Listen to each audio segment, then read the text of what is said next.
Hoje é o primeiro dia do nosso bebê em casa e o papai já tá corujando. Não deixa eu mexer no computador. Já tá embaçando ali. Né, bebê? O que você tá achando, papai? Vamos ver se eu deixar eu tratar ele do jeito que eu quero.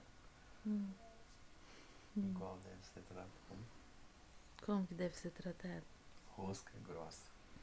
Se fosse menina era diferente. Sei. Né, papai? O tanto que ele quer tratar ele como uma rosca grossa, ó, né? É, mas agora não é pra chorar. Ai, que delícia. Um peitinho do papai, escutando o coração. Hein, bebê? Tá gostando? Deve ser igual um vibrador. Deve estar assim.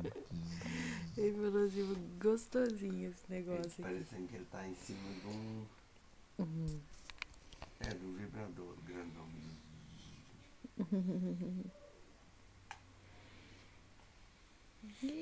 Que delícia. Só comer e dormir. Os pezinhos dele, amor. Eu tortinho. Só esticar um pouquinho. Cabeça doendo.